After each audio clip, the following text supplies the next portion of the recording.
नमस्कार, आंटी विशेष में आपका स्वागत है। मैं हूं मनोज सैनी और मुद्दा है एक्शन में सरकार। क्या मध्य प्रदेश की सरकार एक्शन में है?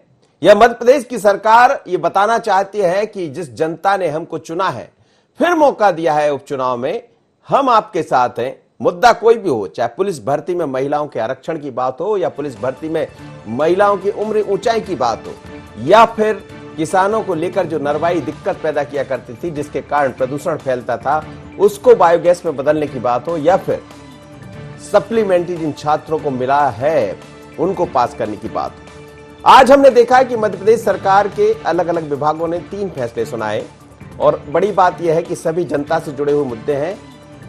पहला, प्रदूषण से निपटने का, एमपी सरकार ने प्रदूषण से निपटने का एक बड़ी कार्रवाई की है। नरवाई से बायोगैस बनाई जाएगी, इसके लिए जल्द प्लांट बनाने की बात कही गई है। दूसरा निर्णय, पुलिस भर्ती में महिला आवेदकों को ऊंचाई में छूट देने की कही गई है।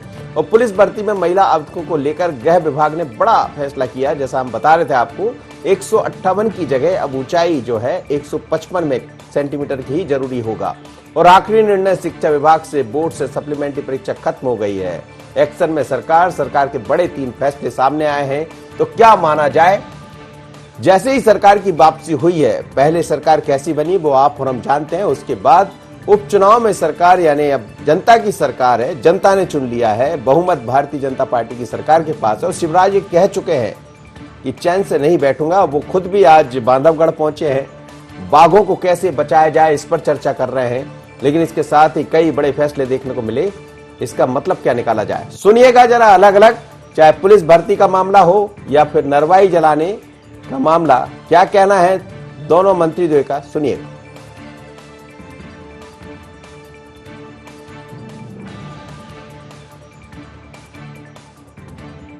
गृह विभाग के अंदर कल मुझसे मेरी बेटियां मिली थी और पुलिस की भर्ती में महिला आरक्षक की ऊंचाई को उन्होंने कम करने का आग्रह किया था। अगली होने वाली महिला आरक्षक की भर्ती 155 सेंटीमीटर ऊंचाई पर रहेगी, ऐसी हमने राज्य सरकार ने तय किया है। जो अब भर्ती हो रही है उनमें। मैं दिल्ली प्रवास के दौरान माननीय पेट्रोलियम मंत्री श्री धर्मेंद्र प्रधान जी से भेंट की और उनसे पराली की समस्या के बारे में चर्चा की। और उन्होंने मुझे बताया कि केंद्र सरकार पराली से गैस और एथेनॉल जो किसान बनाएंगे, इंडस्ट्री डालेंगे, उनको पूरा का पूरा केंद्र सरकार खरीदेगी, जिससे किसान की आय अतिरिक्त होगी। यानी आम के आम और गुठली के दाम भी होंगे, पर्यावरण की रक्षा भी होगी, प्रदूषण का जो खतरा है उससे मुक्ति मिलेगी। खेतों में पराली जलाने से जो फलदार वृक्ष है वो जलते हैं, गाँव में आग लग जाती है, जिससे जनहानि भी होती है, धनहानि भी होती है और पशुहानि भी होती है, उससे मुक्ति मिलेगी। और किसान की आय, जो प्रधानमंत्री जी का सपना है आज 2 गुना करना है, उसमें भी सहायक सिद्ध होगी। इस प्रकार आम के आम और गुठली के दाम भी मिलेंगे, किसान की आय 2 गुना होगी, पर्यावरण की रक्षा होगी, प्रदूषण से मुक्ति मिलेगी। और ये बहुत अच्छा कार्य केंद्र सरकार के मार्गदर्शन में प्रदेश सरकार करेगी। चलिए, तो डॉक्टर नरोत्तम मिश्रा जो मध्य प्रदेश के गृह एवं जल मंत्री, वो कह रहे हैं कि 158 से 155 सेंटीमीटर ऊंचाई कर दी गई। कुछ महिला अभ्यर्थी ने उनसे मुलाकात की थी और कहा था कि इसमें कुछ रियायत दिया जाए। लंबे समय से ये मसला फंसा हुआ था, आखिरकार सरकार बनी और सरकार बड़ी गंभीरता के साथ इस मामले को लिया। यानी महिला आरक्षक की भर्ती में एक बड़ी सौगात महिलाओं के लिए मिली है। लेकिन दूसरी तरफ केंद्र सरकार के निर्देश पर, ऐसा कह रहे थे कमल पटेल, नरवाई जो होती है, जिसे पल्सी भी कहा जाता है, उसको जलाने की बात नहीं बल्कि उससे अब बायोगैस बनाने की बात कही है। और ये कहा है कि इसका उपयोग किया जाएगा, इससे प्रदूषण भी बच जाएगा और दूसरा किसानों को भी इसका लाभ। यानी आम के आम, गुठली के दाम। समझते हैं आमिर से, आमिर जोड़ रहा है मेरे साथ। एक और मामला है, उस पर भी हम बात करेंगे। सप्लीमेंट्री की परीक्षा खत्म हुई है।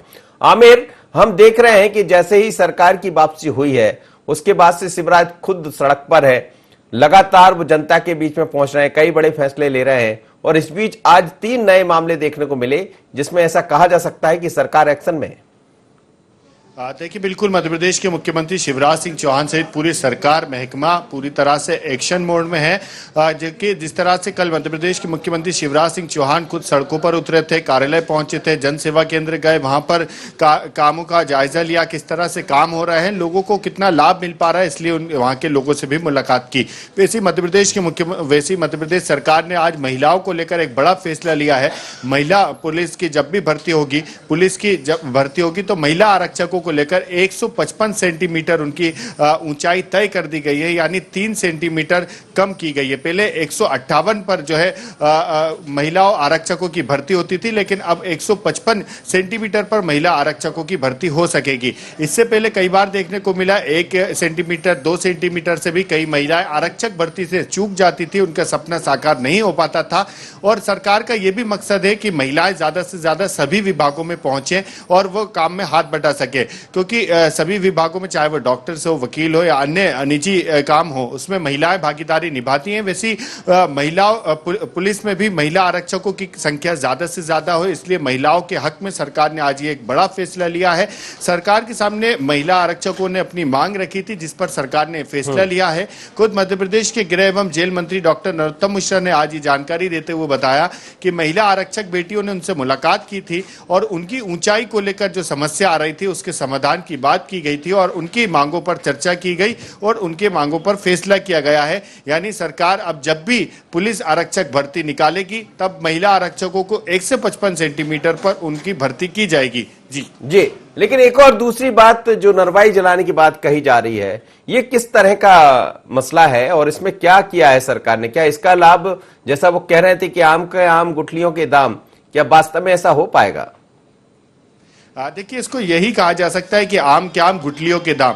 जब किसान अपने खेत पे फसल जोतेगा, फसल उगेगी तो उसको बेचकर उसका दाम उसको मिल सकेगा, लेकिन जब फसल कट जाएगी तो उसके बाद में उसको नरवाई बेचकर भी पैसा मिल सकेगा। इससे पहले नरवाई जो है जलाना पड़ती थी और नरवाई जलाने से जो है प्रदूषण भी बढ़ता था। इसको लेकर कई बार जो है किसानों के ऊपर मुकदमे भी दर्ज हो चुके हैं, कई किसानों को जेल हो चुकी है। लेकिन सरकार ने अब एक बड़ा फैसला लिया है, इसको किसानों के हक में फैसला कहा जाएगा, क्योंकि किसान जब नरवाई जलाते हैं तो उससे जो है आने वाली जो उनकी फसल होती है वो भी ठीक नहीं हो पाती है। इसलिए नरवाई से जो प्रदूषण फैलता है उस पर भी उनके खिलाफ कार्रवाई होती है। लेकिन अब बायोगैस सरकार उससे बनाएगी।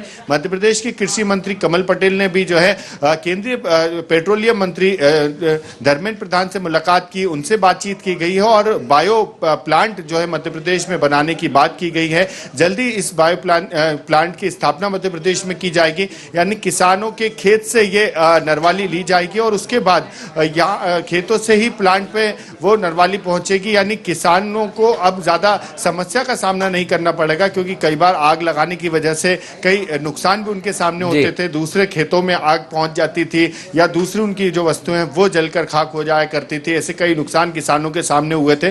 लेकिन मध्य प्रदेश के कृषि मंत्री कमल पटेल का कहना है और सरकार का मकसद भी यही है कि किसानों के हक में हम सरकार फैसले लेते हैं, किसानों को लाभ पहुंचाने का प्रयास सरकार लगातार करती है। लेकिन अगर प्रदूषण फैलाने के मामले में, पराली जलाने के मामले में उनके खिलाफ में मामले दर्ज हों तो वो ठीक नहीं है, या वो किसान जो दिन रात मेहनत करते हैं वो अगर जेल जाएंगे तो वो ठीक नहीं है। इसलिए प्रदूषण भी बचा रहे, पर्यावरण को लेकर सरकार ने जो कदम उठाया है वो काफी फायदेमंद भी साबित होगा, क्योंकि जिस तरह से अभी कोरोना संक्रमण फैला हुआ है, ऐसे में हवा का साफ होना से और लोगों के स्वास्थ्य में भी काफी सुधार इससे देखने को मिलेगा और किसानों के हक में ये फैसला और भी साबित होगा जब उनके खेतों से नरवाली को जो है वो प्लांट पे ले जाई जाएगी। जी चलिए, आप आमिर बने रहिए। एक और बड़ा फैसला सरकार ने लिया, लेकिन इस बीच योगेश यादव मेरे साथ जुड़ गए हैं, कांग्रेस के प्रवक्ता हैं और भारतीय जनता पार्टी के नेता भी मेरे साथ जुड़ेंगे, उनसे भी समझेंगे।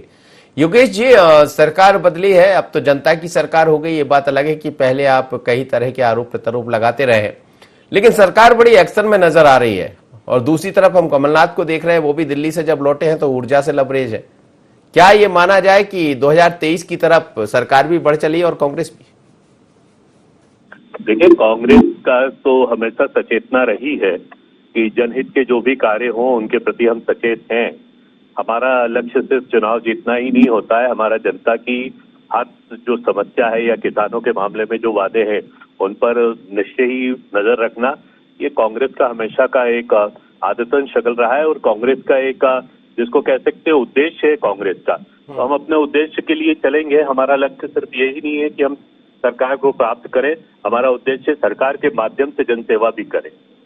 और अब जैसा आप फैसला लिया है या वक्तव्य दिया है माननीय कृषि मंत्री जी ने, ये मुझे जानकारी नहीं है, क्योंकि वक्तव्य तो भारतीय जनता पार्टी के मुख्यमंत्री जी से लेकर मंत्रीगण बहुत आसानी से दे देते हैं, लेकिन उनके क्रियान्वयन नहीं हो पाए। इससे पहले भी किसानों के संदर्भ में 62 घोषणाएं की गई थी, जिसमें से बहुमुश्किल 7 या 8 घोषणाओं पर क्रियान्वयन हो पाया। तो अब ये जिस तरीके की घोषणा है कि पराली से एक और बड़ा मामला है योगेश जी, जो महिलाओं की ऊंचाई की बात आप लोग के समय भी कही जाती रही थी कि जब महिलाओं की भर्ती होती है तो उसको 158 से घटाकर 155 किया जाए, उसको भी माना है सरकार ने। नहीं, अच्छी बात है, ये खुशी की बात है। यदि ऐसा करते हैं तो महिलाओं के लिए, माता बहनों के लिए ये हम लोगों का भी प्रस्ताव रहा है और इसका निश्चय ही अच्छा है। लेकिन किसी भी उद्देश्य की सफलता जब भी प्राप्त होती है कि जब वक्तव्य के बाद वो कैबिनेट में उसके पारित हो जाए, क्रियान्वयन हो जाए और उसका सख्ती से लागूकरण हो जाए। इस सरकार के साथ सबसे बड़ी व्यथा यही है कि यहाँ घोषणाएं बहुत ज्यादा होती है लेकिन क्रियान्वयन बहुत कम होता है। जी जी जी, आप बने रहिए। आमिर, जिस तरह से हम देख रहे हैं, खैर कांग्रेस सवाल खड़े कर रही है कि घोषणा ज्यादा होती है लेकिन एक्शन कम दिखाई देता है, पर अभी तो हम यही कह रहे हैं, हमारा विषय भी यही कि एक्शन में सरकार। एक और बड़ा मसला देखने में आ रहा है कि कोरोना के संकट के चलते अब जिन लोग को सप्लीमेंट्री आएगी वो परीक्षा दे पाएंगे, किस तरह का ये मामला है, इसके बारे में जानकारी दीजिए। देखिए 10वीं 12वीं की जो बोर्ड परीक्षा में देने वाले विद्यार्थी हैं, अगर वो किसी विषय में फेल हो जाते हैं तो माध्यमिक शिक्षा मंडल की ओर से उनको एक और मौका दिया जाएगा। बोर्ड परीक्षा के बाद में 3 महीने के बाद एक और परीक्षा आयोजित होगी जिसमें वो परीक्षार्थी शामिल हो सकेंगे जो पहले किन्हीं विषयों में फेल हो चुके हैं। यानी वो अगर उनको फेल हुए हैं, सप्लीमेंट्री एग्जाम नहीं होगा बल्कि उनके मार्कशीट जो आएगी उस पर भी सप्लीमेंट्री नहीं लिखा आएगा, ना ही किसी विषय के आगे स्टार बना हुआ आएगा, बल्कि उनको एक और मौका दिया जाएगा कि वो 3 महीने तक और पढ़ाई कर सकें। जिन विषयों में वो कमजोर थे, जिन विषयों में उनका परिणाम कमजोर आया था, वो और बेहतर पढ़ाई करके वो अपने परिणाम सुधार सकते हैं। अगर कोई विद्यार्थी अपने पूरे विषय में बेहतर प्रदर्शन करा लेकिन उसके अंक कम आए और उसके बाद भी अगर वो दोबारा परीक्षा में शामिल हो सकता है तो वो उसकी तय शुल्क जमा करके वो फिर से दोबारा परीक्षा 3 माह बाद दे सकता है और उसके बाद में उसके परिणाम अगर बेहतर आ सकता है, जो बेहतर परिणाम आएगा उसको माना जाएगा। ऐसा एक माध्यमिक शिक्षा मंडल बदलाव करने जा रहा है, अपनी व्यवस्थाओं में बदलाव कर रहा है। इसको लेकर जो है पूरा खाका तैयार कर लिया गया है। यही माना जा रहा है कि 2020-21 का जो बोर्ड परीक्षा होगी वो इसी पैटर्न पर होगी कि कोई भी परीक्षार्थी अगर किन्हीं विषयों में फेल होता है तो उसको दोबारा एक बार फिर मौका दिया जाए। जी बिल्कुल, ये थोड़ा और इसको समझाइएगा कि जैसे सप्लीमेंट्री किसी को आती है तो क्या उसको फिर से परीक्षा नहीं देना पड़ेगी या होगा? जी, अगर किसी विषय में सप्लीमेंट्री आती है तो उसके चलिए आमिर आप बने रहिए मेरे साथ, मैं लौट रहा हूं पास, समझूंगा इसको। उमेश शर्मा जी स्वागत है आपका, मेरे साथ योगेश यादव जी भी जुड़े हैं। आज हम देख रहे हैं कि सरकार जैसे ही वापसी हुई है, जनता ने जब अपना मैंडेट सुना दिया उपचुनाव के जरिए कि अब बहुमत की सरकार है, बड़ी तेजी से काम हो रहा है, एक्शन में सरकार नजर आ रही है, तो क्या सरकार अब 2.5 साल इसी तरह चलने वाली है? बिल्कुल, मुझे लग रहा है सबसे पहले तो मनोज जी, मैं योगेश जी को जन्मदिन की बहुत शुभकामनाएं प्रेषित करना चाहता हूं और क्षमा चाहता हूं कि मैं विषय से अलग हटकर बात कर रहा हूं। आज संभवतः योगेश यादव जी का जन्मदिन है, उनको शुभकामना। अब दूसरी बात, आपका जो मूल प्रश्न है, निश्चित रूप से ये सरकार जो है ये दृढ़ संकल्पों वाली सरकार है और इस सरकार ने अपने तेवर भी जाहिर कर दिए, अपने इरादे भी बता दिए हैं। और जिस द्रुत गति से मुख्यमंत्री शिवराज सिंह जी चौहान काम कर रहे हैं और सर्वांगीण काम कर रहे हैं, मुझे लग रहा है कि एक साथ सारे मोर्चों पर माननीय शिवराज जी काम कर रहे हैं और ये जो कार्य वो कर रहे हैं वो परिणाम परक भी है और मुझे लग रहा है कि प्रतिफल प्रदान करने वाले काम भी है। और इन 3 निर्णयों पर मुझे लग रहा है कि आज हमारी बहस के जो 3 विषय हैं, उन 3 विषयों पर भी आप देखेंगे कि सरकार ने अपने दृष्टिकोण को बिल्कुल स्पष्ट रखा है। तो मैं आपकी बात से सहमत हूँ कि ये सरकार जो है बहुत तेज गति से काम कर रही है और दृढ़ संकल्पों वाली सरकार है। जी, लेकिन कांग्रेस को शक है इस पर। योगेश यादव जी कह रहे थे कि घोषणाएं ज्यादा होती है, अब मजा जब आएगा जब वो विधानसभा में जाकर पारित हो जाए, आगे चलकर उसके नियम कायदे कानून क्या होंगे वो उसकी कुछ निर्देश जारी हो जाए, तो सिर्फ कहने से काम नहीं चलेगा, ऐसा उनका कहना है। नहीं, एक प्रक्रिया होती है, पहले दूध होता है, फिर दूध का दही जमता है, फिर दही को भिगोया जाता है, फिर उसमें से मक्खन निकलता है, फिर मक्खन को घी में परिवर्तित कर दिया जाता है। सीधे दूध का घी नहीं बन जाता है, तो मुझे लग रहा है कि प्रस्तावना रखी जा चुकी है, प्रारंभिक जो होना चाहिए वो सब कुछ हो चुका है, निर्णय हो चुके हैं।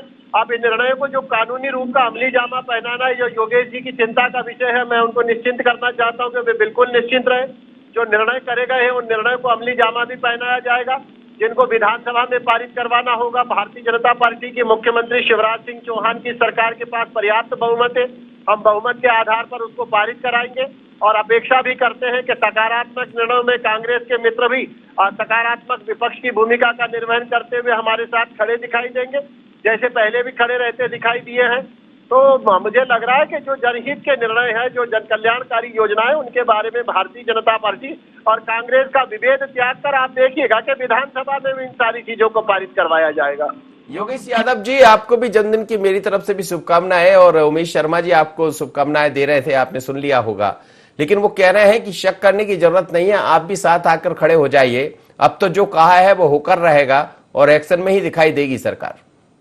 देखिए, किसी भी सकारात्मक मुद्दे पर जो जनता के हित में हो, कांग्रेस का कभी भी प्रतिवाद नहीं रहा है। कांग्रेस ने हर अच्छी उसका स्वागत किया है, कार्रवाई का स्वागत किया है। बस मेरा हरिवर्धन शर्मा जी से यही कहना है कि कभी कभी दूध रखे रखे फट हैं साथ में।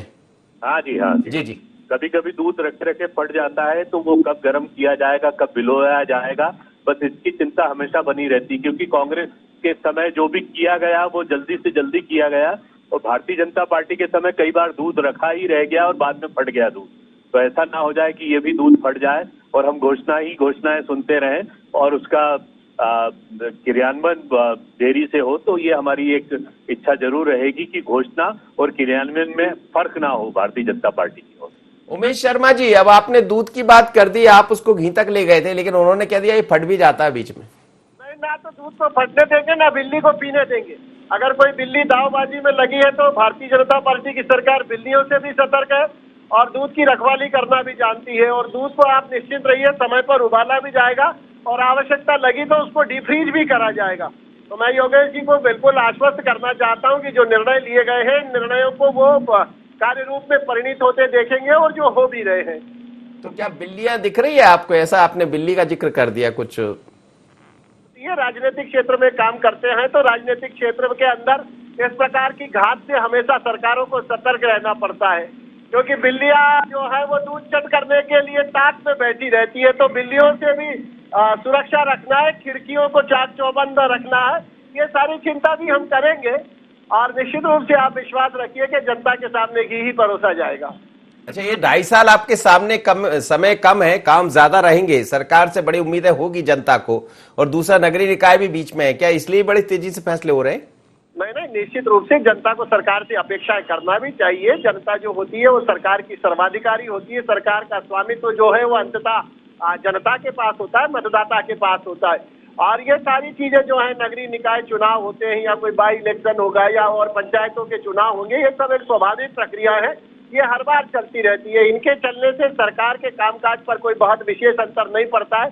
और ये सरकार कोई भी लोक लुभावन घोषणाएं नहीं कर रही है। हम लोक लुभावन नारों से, लोक लुभावन घोषणाओं से बचकर जो कार्य रूप में परिणित करना चाहते हैं, वो ठोस काम करना चाहते हैं, कॉन्क्रीट वर्क करना चाहते हैं। और उस दिशा में मुख्यमंत्री शिवराज सिंह जी चौहान बहुत सधे हुए कदमों के साथ आगे बढ़ रहे हैं। और आप देख रहे हैं कि पूरी सरकार जो है वो मुस्तैदी के साथ जनता के कामों के लिए तत्पर खड़ी हुई है। और विशेष करके कोरोना के काल के बाद जिस प्रतिबद्धता के साथ मध्य प्रदेश की सरकार ने काम करा है, अर्थ संकट का जो भय कमलनाथ जी की सरकार को दिखाई देता था या जो ध्वनित होता था, वो भी आपको लगता होगा कि जब से शिवराज जी आए, वो अर्थ संकट का जो कायराना आर्तनाद किया जाता था, वो कायराना आर्तनाद भी अब प्रतिध्वनित नहीं हो रहा है। तो ये सरकार विश्वास से भरी हुई है, और जो सरकार विश्वास और आत्मविश्वास से भरी हुई होती है वो निश्चित रूप से परिणाम प्रदान करती है।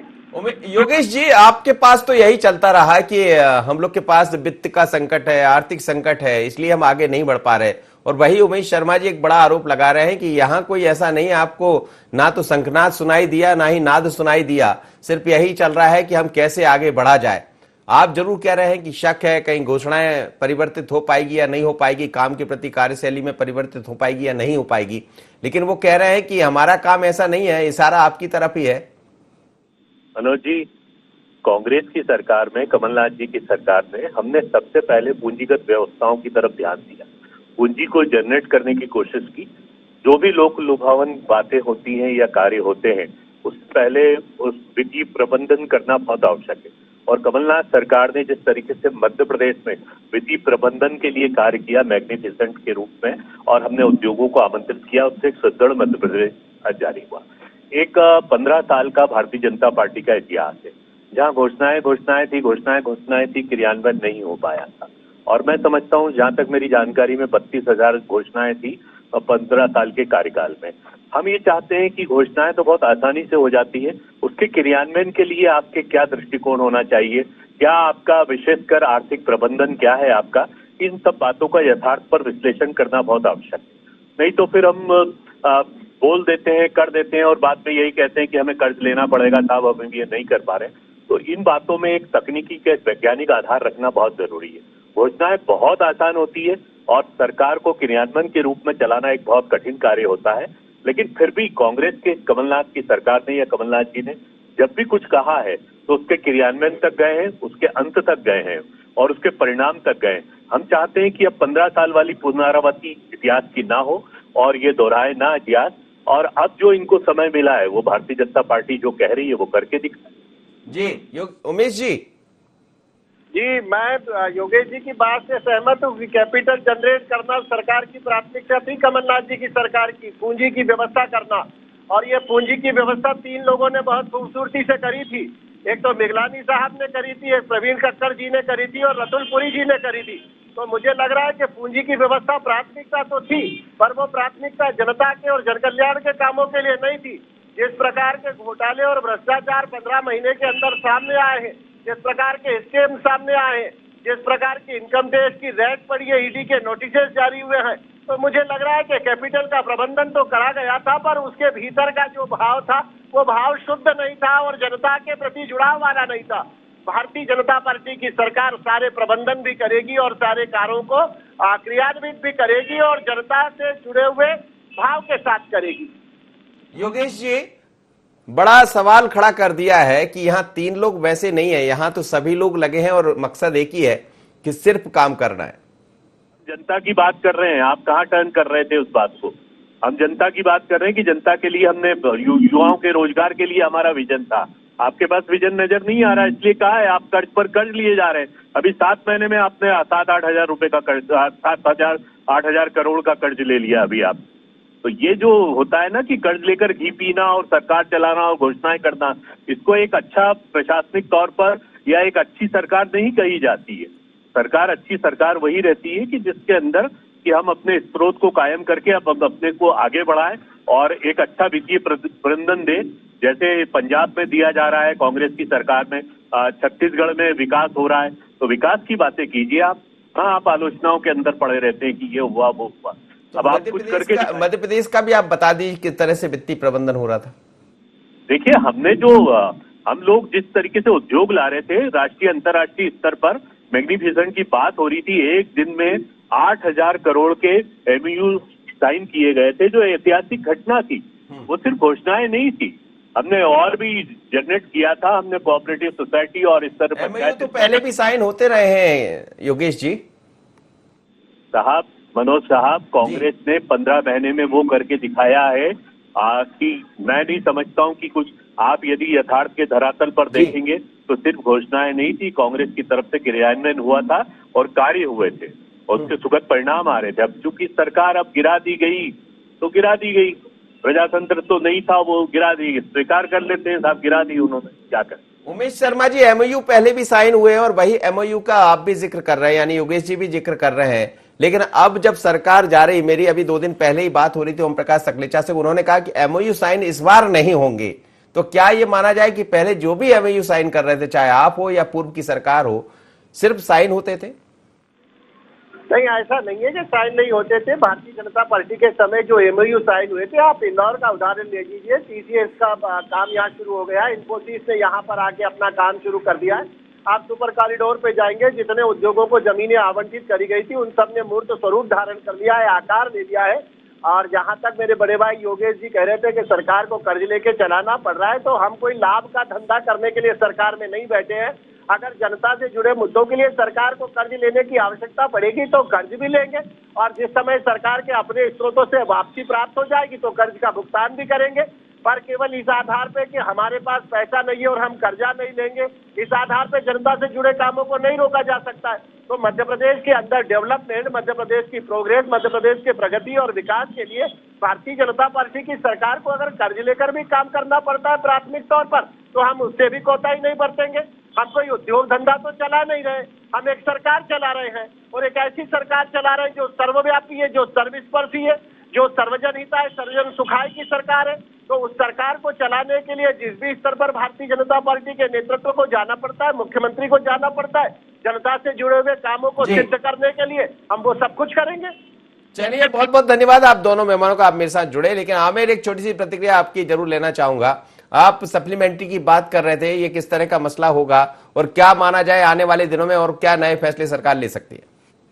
देखिए, ये फैसला जो है वो छात्रों के हित में जरूर लाभकारी साबित होगा, क्योंकि कई ऐसे छात्र होते हैं जो कुछ विषय में फेल हो जाते हैं, उसके कई कारण रहते हैं।